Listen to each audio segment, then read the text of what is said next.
Welcome to Lunch at Circle. I'm Perry Carlson. I'm sitting here at the restaurant Masio together with Lindsay Adams, who is the president of the Global Speakers Federation and the founder of a company in Australia called Timocracy. Thanks, Per. Lovely to be here. You're here today to talk about teamwork. And how teamwork today is different than what it used to be. Now, let me ask you first question. Why has it changed in your view? Well, Per, that's interesting you asked the question. You know what? I believe that teamwork is dead. The way businesses do teamwork now is so totally different to what it used to be. Mm-hmm. Once upon a time, we joined a company and we climbed the corporate ladder and we stayed for the long period of time.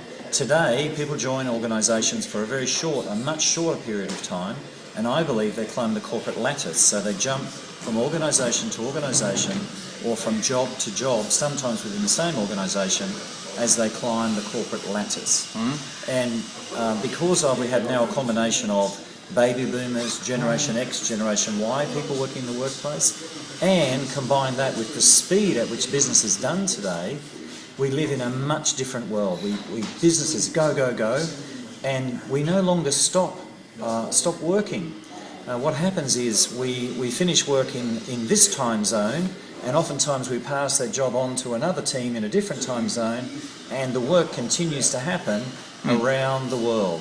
Now, of course, that's big business, of course. It's not the same for small or medium-sized business, perhaps, but still, it's a different world today. So what, from a perspective of a person working in a company or a big company, what does this mean for me? How does it change my working environment? How does it change my working environment? It means that I have to make choices about how long I'm going to stay and what's my level of satisfaction before I move on, one. It also means that the people I work with may not be here for the long haul. Mm-hmm. So these days it's typical for someone to join an organisation and stay for just 3 or even 5 years maximum. Myself, I'm a baby boomer.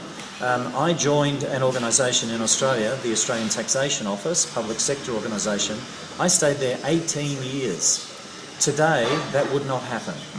So for an individual, it's about how do I prepare myself for the next role, whether that be in this organisation or another.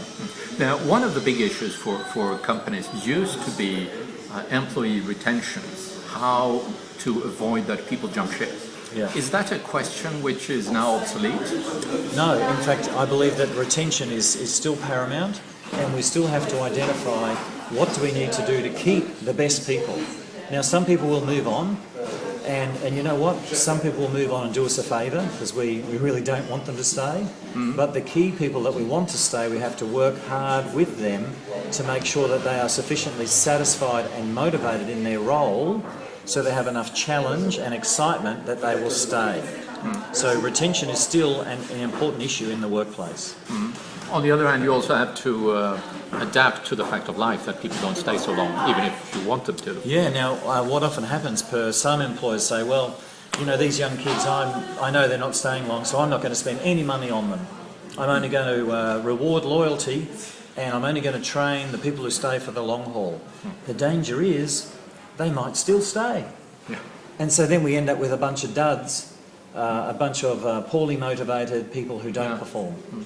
Now, for a company today who want to work effectively with teams or with their employees in general, what are the 3 important things to keep in mind? 3 important things. I'd say passion. Yeah. We have to understand that people bring passion to the job, and we have to light a fire underneath their passion and create passion for them. Mm-hmm. Persistence. Mm-hmm. We need to be persistent as an employer, but also engender and enliven persistence in our staff so that they stay with us. And finally, perception. Mm. We have to influence the perception of our people. Now, perception is a key because my perception is my reality. And if my perception about my employer is good, then I'm going to stay longer. So we have to feed in positive perceptions to our employees to ensure that they want to stay with us, that the challenges are exciting and motivating for them to be with us for the longer haul. Now, let's spend a few words on Teamocracy. You run a company which is called Teamocracy. Yeah. What you do? Okay, so Teamocracy is a consulting group. We work within organisations helping them build effective teams and leaders. I do that a couple of ways. I speak at conferences, so I do keynote speeches. I also do seminars and workshops in-house in organisations, and I coach selectively some executives in organisations. I have a little team of people who work with me, and we are an international organisation. We're based in Australia. We do a lot of work in Asia, and more recently doing some work in the UK and the US, and now I'm looking at opportunities in Europe, hence my visit to France. And thank you for being with us here today. Lindsay Adams, Teamocracy. I'm Perry Carlson, Lunch at Circle.